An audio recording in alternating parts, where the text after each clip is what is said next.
আমি কখনো শিশির অধিকারীকে অসম্মান করিনি, কাতির সবাই বললেন অভিষেক বন্দ্যোপাধ্যায়। এই সভা থেকে এদিন শিশির পুত্র তথা বিরোধী দলনেতা শুভেন্দু অধিকারীকে তীব্র আক্রমণ শোনান তৃণমূলের সর্বভারতীয় সাধারণ সম্পাদক। নাম না করে বলেন মমতা বন্দ্যোপাধ্যায় যাকে ভরসা করে জেলার দায়িত্ব দিয়েছিলেন তিনি বিশ্বাসঘাতকতা করেছেন, কিন্তু তিনি যে কখনো কাতির সাংসদকে কিছু বলেননি সেই কথাও মনে করান অভিষেক বন্দ্যোপাধ্যায়। যে মুখের কি ভাষা, আমার বাবাকে আক্রমণ করছে। আমি আপনার বাবাকে আক্রমণ করতে যাব কেন? আপনার বাবাকে আমি শ্রদ্ধা করি, উনি বয়োজ্যেষ্ঠ, বয়সের জন্য শ্রদ্ধা করি, কাজের জন্য নয়। আমি প্রতিবার যখন পূর্ব মেদিনীপুরে সভা করতে আসি প্রত্যেকবার ধমকানো চমকানো।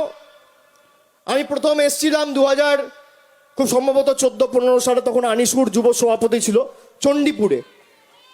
তখন একটা ছেলেকে দিয়ে আমার উপর আক্রমণ করানো হয়। আমি আগের বার যখন আসি তখন এরই একটা জোকার চামচা 7 দিন ধরে সোশ্যাল মিডিয়ায় দিয়েছিল, ভাইপো যদি আসো তাহলে এই করব তাই করব।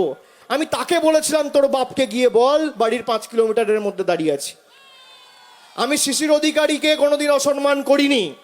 আমি আবার বলছি, আপনাকে বয়সের জন্য সম্মান করি, আপনার কাজের জন্য নয়।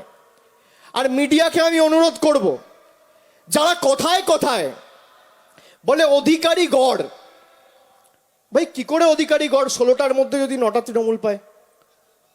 আপনি বলুন মিউনিসিপ্যালিটিতে যে কটা নির্বাচন হয়েছে, খুব সম্ভবত হলদিয়া আর পাঁশকুড়া বাকি আছে, বাকি যে 3টে হয়েছে তমলুক, এগড়া, কাথি, 3টেতেই তৃণমূল জিতেছে।